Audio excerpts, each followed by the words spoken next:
자, 지금부터는 인벤터의 프레젠테이션 뷰에 대해서 좀 알아볼 건데요.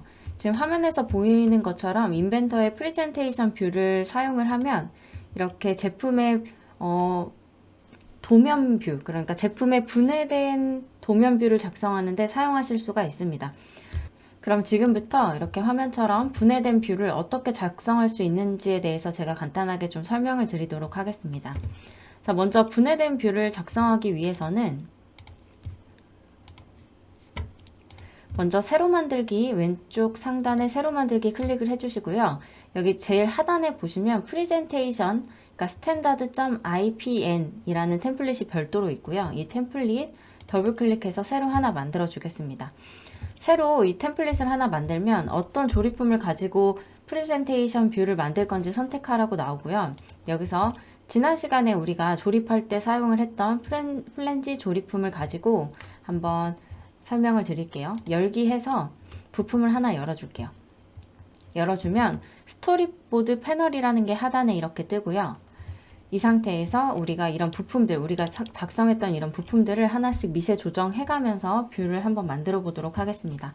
먼저 부품을 조정하기 위해서는 구성요소 패널에 구성요소 미세 조정이라는 아이콘이 있고요. 이 아이콘 클릭하셔가지고 어떤 부품들을 선택해서 내가 분해도를 만들 건지 지정을 해야 되고요. 왼쪽에 모형 트리에서 전개도의 플랜지 조립을 트리를 확장해 보시면 이 트리에서도 이렇게 부품을 선택을 하실 수가 있습니다. 저는 트리에서 선택하는 방법을 주로 사용을 하고 있고, 자, 이렇게 부품을 선택을 하고 나면 여기 화살표가 보이실 거예요. 그러니까 각 축 방향으로 어떻게 부품을 분해할 건지를 선택을 하셔야 되고, 이동뿐만 아니라 회전도 할 수 있습니다. 우선 이동으로 선택이 되어 있는 상태에서 저는 Y축으로 움직이게끔 진행을 할 거고요. Y축 방향으로 된 화살표를 마우스로 클릭하신 상태로 위로 한번 끌어볼게요.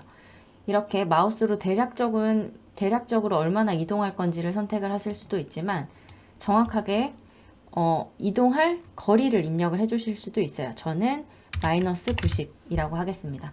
여기서 플러스 마이너스의 개념은 지금 왼쪽에 제 마우스 포인트 있는 부분 보시면 이 데이텀의 영향을 받거든요. 지금 Y축 방향의 반대쪽 마이너스 방향으로 이동을 시킬 거기 때문에 마이너스가 붙는 거예요. 자, 여기까지 하시고, 그리고 지금 지속시간이라고 되어 있는 부분이 있어요. 지속시간이 지금 2.5초로 되어 있는데 2.5초 동안 90mm 정도 이동을 한다라고 생각을 하시면 됩니다. 시간이 빨라지면 빨라질수록 부품이 좀 빠르게 움직이겠죠. 그래서 저는 이거를 2초로 한번 바꿀게요. 바꾸고 확인을 눌러 보겠습니다. 그러면 여기 2초 동안 해당 부품이 움직인다라는 것을 스토리보드 패널에서 확인하실 수가 있어요. 자, 여기까지 되셨고, 그 다음에는 너트 부분도 이동을 시킬 건데, 사실 우리 볼트 너트가 분해가 될 때는 두 개의 부품이 동시에 이렇게 분해가 진행이 되잖아요. 그래서 구성 요소 미세 조정 다시 한번 아이콘 클릭해 주시고 이 상태에서 너트 모드 선택 하신 다음에 마찬가지로 지금 축 방향으로 화살표가 모두 떴는데 Y축 화살표 마우스 클릭하신 상태로 아래로 끌어볼게요. 마찬가지로 마이너스 90mm 하겠습니다. 90mm 이동을 해주시고 지속시간은 여기서 뭐 사용하시는, 그러니까 분해도를 작업하시는 분들이 원하시는 시간을 넣어주시면 되는데 전 동일하게 2초라고 넣어줄게요. 넣어주겠습니다. 확인 누르고 스토리보드를 한번 확인해 볼게요. 자, 그러면 재생을 한번 해볼게요. 먼저 볼트가 먼저 빠지고 너트가 빠지는 이런 순서대로 지금 되어 있는데 이게 사실 미세 조정이 추가된 상태로 계속 뒤로 쌓이기 때문이에요. 근데 우리는 볼트와 너트가 동시에 분해되는 애니메이트를 만들 거기 때문에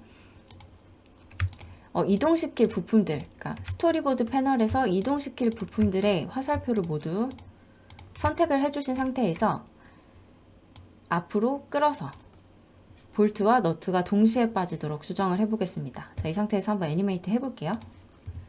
재생 버튼 클릭을 해주시면 이렇게 볼트와 너트가 동시에 빠지도록 설정이 되었죠.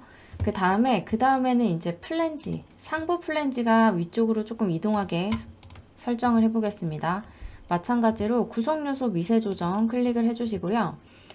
이동시킬 상부 플랜지를 트리에서 선택을 하셔도 되고 화면에서 선택을 해주셔도 돼요. 저 화면에서 선택하고 마찬가지로 위쪽으로 저는 20mm 이동해 보도록 하겠습니다. 20mm 이동해 주시고 확인 눌러 주시면 마찬가지로 화면에서 보이는 것처럼 볼트 너트가 분해가 된 다음에 플랜지가 분해가 되도록 설정이 되었어요. 만약에 이제 시간이나 그런 것들을 좀 변경하고 싶으시면 동일하게 앞에서 했던 것처럼 스토리보드의 영역을 마우스로 클릭한 상태로 앞으로 조금 끌어주시면 됩니다. 다시 한번 확인해 볼게요. 볼트 너트가 빠지고 딜레이 없이 상부 플랜지까지 분해가 되는 걸 보실 수가 있어요.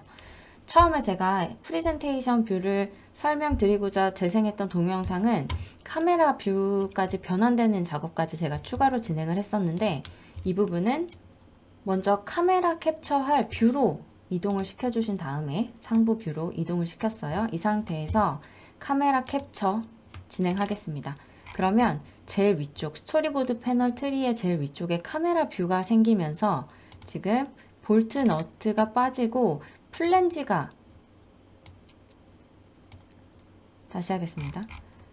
볼트 너트가 모두 분해가 되고 플랜지가, 상부 플랜지가 분해가 되도록 우리가 설정을 해놨는데, 카메라 뷰도 지금 볼트 너트가 빠지고 난 뒤에 변경되는 위치로 설정이 되었죠. 이것도 제가 변경을 좀 해볼게요. 마찬가지로 영역을 클릭하신 상태에서 이렇게 옆으로 끌어주시면 자동으로 지금 왼쪽에 점점점 선이 보이면서 다음 뷰가 끝나는 그 시점에 카메라 뷰를 쉽게 이동을 시키실 수가 있습니다. 자, 그럼 여기까지 카메라 세팅까지 모두 완료가 되었고, 다시 재생 버튼을 한번 눌러볼게요.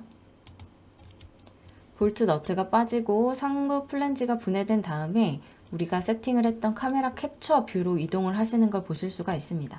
자, 여기까지 하시면은 이제 기본적인 기능들은 다 제가 설명을 드렸고, 구성 요소 미세 조정에서 부품을 이동시킬 건지 회전시킬 건지, 그리고 지속 시간은 얼마로 할 건지 모두 선택을 해 주실 수가 있고요. 부품으로 선택을 해서 애니메이트를 작성하실 수도 있고, 구성 요소를 클릭을 하셔서 구성 요소를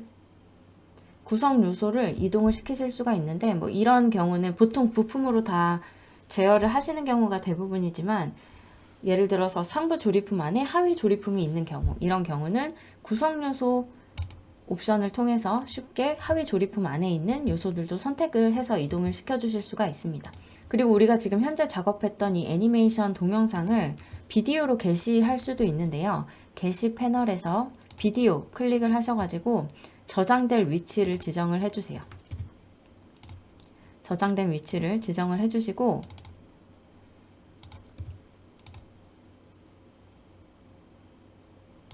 저는 바탕화면에 저장하겠습니다. 바탕화면에 폴더 선택을 해주시고 파일 이름을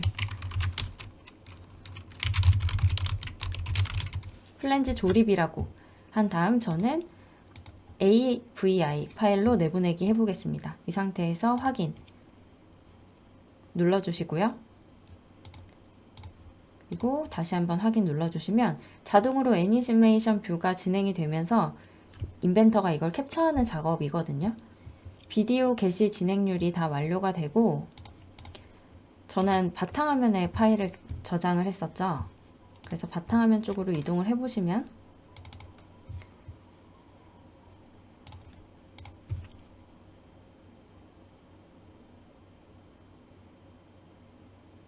우리가 제작했던 애니메이션 뷰를 이렇게 동영상으로 내보내기 된 걸 확인하실 수가 있습니다.